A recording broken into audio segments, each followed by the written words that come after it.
Hi guys, இப்போ நம்ம பார்க்க போகிற video short and Tamil junior speed August 2000. நான் ஸ்டார்ட் சொன்ன பிறகு ரைட் பண்ண ஸ்டார்ட் பண்ணுங்க. Okay, be ready. ஸ்டார்ட்.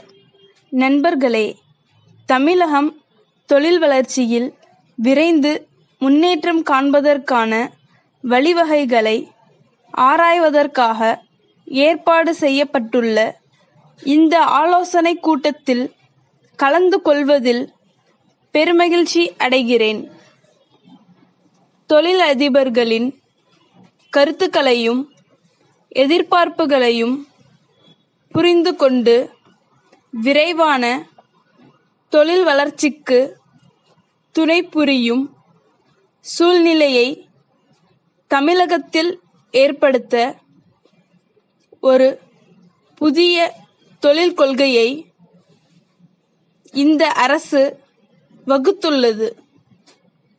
இந்த புதிய தொழில் கொள்கையின் நோக்கம் தொழில் வளர்ச்சிக்கான அடிப்படை வசதிகளை உருவாக்குவதும் அதிக அளவில் முதலீடுகளை பெறுவதும் ஆகும். தொழில் முனைவோர்களை ஊக்குவிக்க அவ்வப்போது பல்வேறு வரி சலுகைகளை அரசு அறிவிக்கின்றது.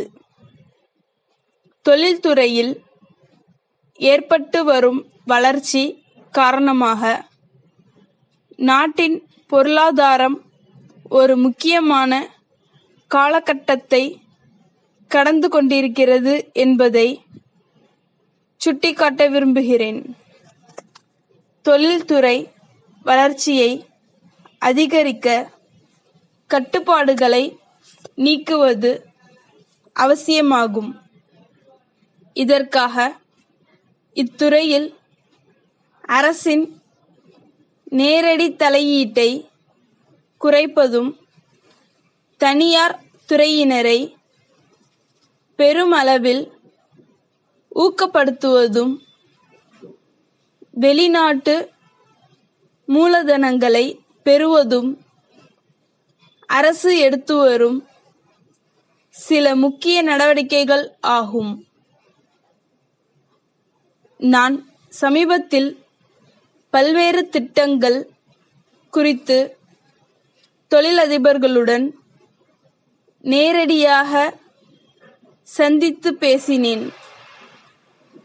இதன் காரணமாக அவர்களுடைய தேவைகளை புரிந்து கொள்வதற்கு எனக்கு நல்லதொரு வாய்ப்பு ஏற்பட்டது.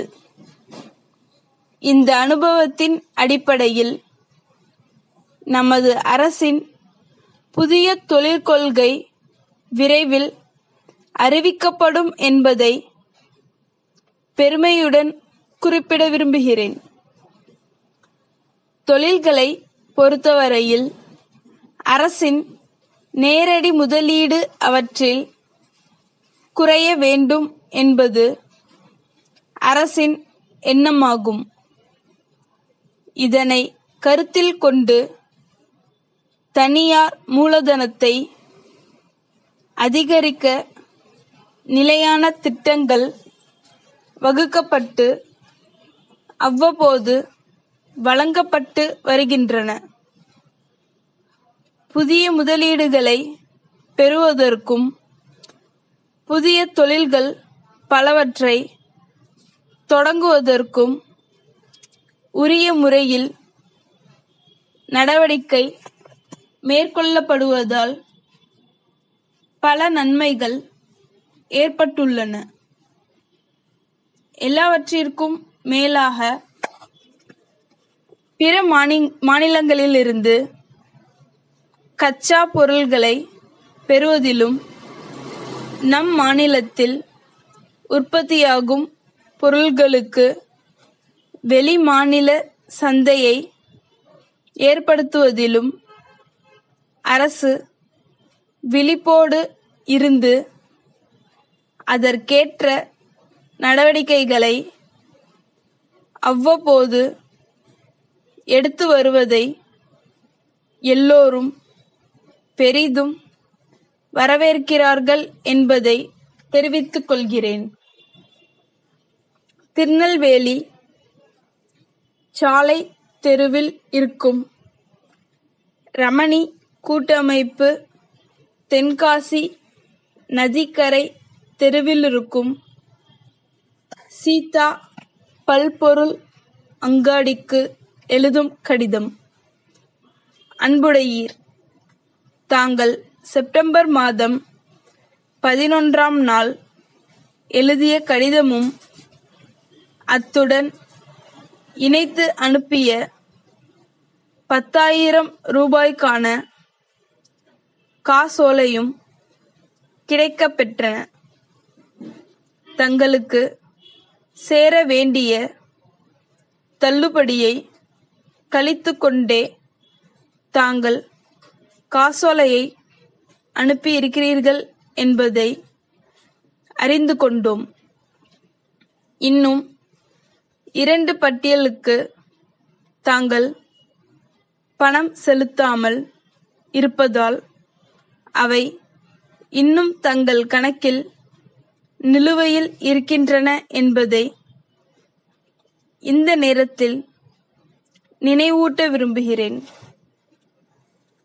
நாங்கள் பொருள்களை கொள்முதல் செய்த வகையில் மொத்த விற்பனையாளர்களுக்கு நாங்கள் அளிக்க வேண்டியிருப்பதால்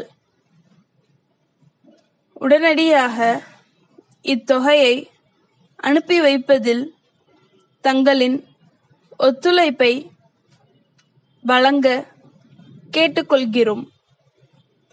தங்களின் நீடித்த ஆதரவை என்றும் நாடுகிறோம். தங்கள் நம்பிக்கையுள்ள ஸ்டாப். இந்த சேனல் பிடிச்சிருந்தா லைக் பண்ணுங்க, சப்ஸ்கிரைப் பண்ணுங்க, ஷேர் பண்ணுங்க. தேங்க்யூ.